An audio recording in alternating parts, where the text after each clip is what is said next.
मित्रांनो, पुन्हा एकदा स्वागत आहे तुमचे आपल्या पशुपालक माझा मित्र या यूट्यूब चॅनलवर. मित्रांनो, आज या व्हिडिओमध्ये जिवंती या आयुर्वेदिक औषधी वनस्पतीची माहिती आपण बघणार आहोत. जिवंती ही एक वनस्पती आहे की त्याच्या वापराने सर्व प्रकारच्या आजारामध्ये केला जातो.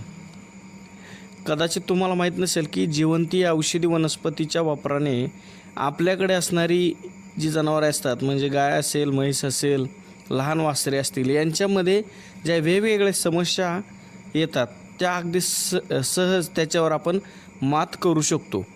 आणि सर्वात महत्त्वाची गोष्ट म्हणजे याचा काहीसुद्धा साईड इफेक्ट होत नाही. जास्त वापरले, प्रमाण कमी जास्त झाले तरी. या जिवंती औषधी वनस्पतीची माहिती बघण्यापूर्वी तुम्ही या चॅनलवर पहिली वेळेस आला असाल तर पशुपालक माझा मित्र या यूट्यूब चॅनलला सबस्क्राईब करा आणि ऑल या बटनावर क्लिक करा. म्हणजे काय होईल की इथून पुढचे जे नवीन व्हिडिओ मी अपलोड करेन त्याचे नोटिफिकेशन तुम्हाला सर्वात आधी मिळेल. मित्रांनो, सुरुवातीला या जिवंती वनस्पती पावडरचा वापर कोणत्या आजारामध्ये गुणकारी ठरतो याची तुम्हाला माहिती सांगतो.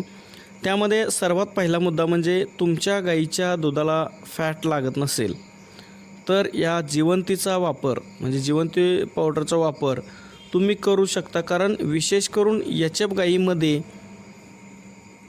त्यांचे जे दूध असते हे जास्त पातळ असते आणि बऱ्यापैकी पशुपालकांना एक समस्या खूप येते की त्यांच्याकडे असणाऱ्या गाईचे दूध हे खूपच पातळ पाण्यासारखे असते. मग अशा केसमध्ये आपण जर जिवंती औषधी वनस्पतीच्या पावडरचा वापर केला तर चांगल्या प्रकारे फायदा होतो.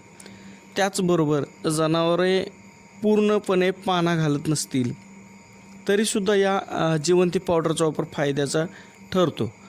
आता त्याचे कारण असे की ही जी वनस्पती आहे ही काय करते की जनावराच्या मेंदूमध्ये एक प्रकारचे केमिकल रिलीज करते आणि ते केमिकल काय करते की त्या जनावराच्या कासेला मेसेज करते, मेंदूमधून मेसेज करते की आता या कासेमधील पूर्ण दूध हे आपल्याला बाहेर काढायचं. अशा प्रकारचे एक सिग्नल थोडक्यात देते म्हणायला काय हरकत नाही. सध्या आजकाल गाय पाना घालत नाही म्हणून बरेच आपण औषध उपचार करतो. त्यामध्ये इंजेक्शन बऱ्याच प्रकारचे देतो, गोळ्यांचा सुद्धा वापर करतो, लिक्विड औषधांचा वापर करतो. एवढे सर्व करण्यापेक्षा तुम्ही फक्त या जिवंती पावडरचा वापर केला तर तुमची जी जनावरं असतात पाना न घालण्याची जी समस्या असते त्यांची ती पूर्णपणे कमी झालेली तुम्हाला दिसेल. मित्रांनो, या जिवंती पावडरचा सर्वात चांगला रिझल्ट हा गर्भधारणेच्या समस्येवर येतो. तुमच्याकडे असणारी गाय गाभण राहत नसेल तर या जिवंती औषधाचा वापर खूप फायद्याचा ठरतो. त्याचबरोबर तुमची गाय गाभण असेल तरीसुद्धा तिच्या पोटातील वासराच्या संरक्षणासाठी सुद्धा ही जिवंती जी आयुर्वेदिक वनस्पती आहे तिची जी पावडर आहे ती तुम्ही वापरू शकता. एवढे फायदे मोठ्या जनावरांमध्ये या जिवंती पावडरच्या वापराने होतात. मित्रांनो, नुसते मोठ्या गायीमध्येच याचा वापर फायद्याचा ठरतो असं नाही, तर लहान वासरामध्ये सुद्धा ही खूप फायदेशीर आहे. जी वासरे शारीरिकदृष्ट्या कमजोर असतात, अशक्त असतात, निर्जीव असतात, अशा वासरांचे वजन वाढत नसेल, त्यांच्या वयाप्रमाणे योग्य त्यांची वाढ होत नसेल तर त्या वासराला ही जिवंती पावडर चालू करून त्यांना योग्य वेळेत चांगल्या प्रकारे आपण तयार करू शकतो, त्यांची बॉडी स्कोअर वाढवू शकतो.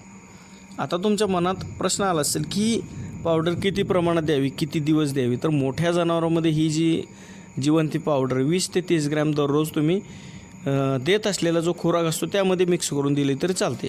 आणि जोपर्यंत तुम्ही देऊ शकता तोपर्यंत तुम्ही तेवढे दिवस तुम्ही दिली तरी काही त्याचा साईड इफेक्ट होत नाही. आणि लहान वासराचा जर विचार केला तर लहान वासरामध्ये देत असताना फक्त 3 ते 5 ग्रॅम याप्रमाणे आपण दररोज द्यावी. अशा प्रकारे आपण याचा डोस ठेवला पाहिजे. मित्रांनो, या जिवंती पावडरचा वापर तुम्ही सलग कंटिन्यू वर्षभरसुद्धा एका जनावराला करू शकता. पण तुमच्या जनावरांमधील जी समस्या आहे ती कमी झाल्यावर तुम्ही ती वापरणे बंद करा. ही जिवंती पावडर तुम्हाला आयुर्वेदिक पावडरी ज्या ठिकाणी मिळतात त्या ठिकाणी सहज उपलब्ध होईल, किंवा सध्या ऑनलाईनचा जमाना असल्यामुळे तुम्ही ऑनलाईनसुद्धा मागवू शकता. तुम्हाला जे सोयीस्कर होईल त्या पद्धतीने तुम्ही मागवू शकता.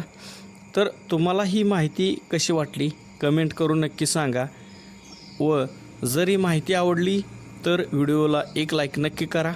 भेटूया अशाच एका नवीन व्हिडिओमध्ये. तोपर्यंत धन्यवाद.